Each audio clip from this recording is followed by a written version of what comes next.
ঢাকার মিরপুরে একটি নিষ্পাপ মেয়ের নির্মম মৃত্যুর মাধ্যমে মানুষের মানবিক মূল্যবোধের চূড়ান্ত অবক্ষয়ের চূড়ান্ত প্রমাণ মিলেছে। প্রিয় উপস্থিতিবৃন্দ, প্রিয় ভাই বোনেরা, এ বিষয়ে একটি কথা আজকের এই অনুষ্ঠানে আমি পরিষ্কারভাবে আপনাদের সামনে তুলে ধরতে চাই। এই ধরনের শিশু নির্যাতন বা নারী নির্যাতন বর্তমান সরকার কোনোভাবেই মেনে নেবে না এবং বর্তমান সরকার রামিসার এই হত্যাকারীর সর্বোচ্চ শাস্তি ইনশাল্লাহ আগামী 1 মাসের মধ্যে নিশ্চিত করবে এবং সেই সর্বোচ্চ শাস্তি হচ্ছে মৃত্যুদণ্ড,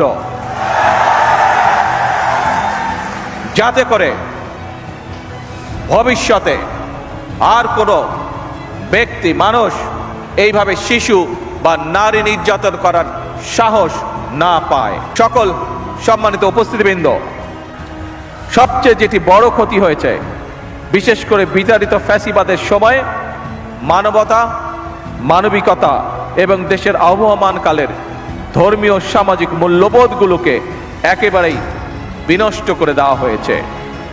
ঢাকার মিরপুরে একটি নিষ্পাপ মেয়ের নির্মম মৃত্যুর মাধ্যমে মানুষের মানবিক মূল্যবোধের চূড়ান্ত অবক্ষয়ের চূড়ান্ত প্রমাণ মিলেছে।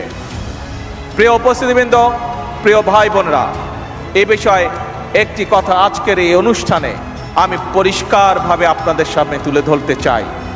এই ধরনের শিশু নির্যাতন বা নারী নির্যাতন বর্তমান সরকার কোনোভাবেই মেনে নেবে না এবং বর্তমান সরকার রামিসার এই হত্যাকারীর সর্বোচ্চ শাস্তি ইনশাল্লাহ আগামী 1 মাসের মধ্যে নিশ্চিত করবে এবং সেই সর্বোচ্চ শাস্তি হচ্ছে মৃত্যুদণ্ড, যাতে করে ভবিষ্যতে আর কোনো ব্যক্তি মানুষ এইভাবে শিশু বা নারী নির্যাতন করার সাহস না পায়। উপস্থিত সম্মানিত সকল উপস্থিতিবৃন্দ, একটি নিরাপদ মানবিক রাষ্ট্র এবং সমাজ প্রতিষ্ঠা করতে হলে আমাদেরকে আইনের শাসন প্রতিষ্ঠা করতেই হবে। রাজনৈতিক সংস্কৃতির পরিবর্তন ঘটাতে হবে। একই সঙ্গে আমাদের জাতীয় জীবনে পুনরায় বাংলাদেশের আবহমানকালের ধর্মীয়, সামাজিক, সাংস্কৃতিক মূল্যবোধের পুনর্জীবন ঘটাতে হবে। এক্ষেত্রেও কবি কাজী নজরুল ইসলামের জীবন এবং কর্ম আমাদের জন্য প্রাসঙ্গিক। সম্মানিত সুধীবৃন্দ, কবি নজরুলের জীবন এবং কর্ম বিশ্ব সাহিত্য দরবারে আরো বেশি ছড়িয়ে দেওয়া প্রয়োজন।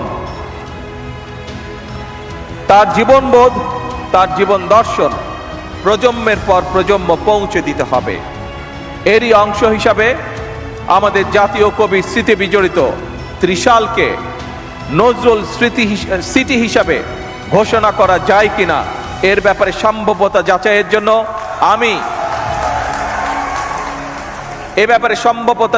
জন্য আমি সংস্কৃতি মন্ত্রণালয় এবং পর্যটন বিভাগের প্রতি আহ্বান জানাবো।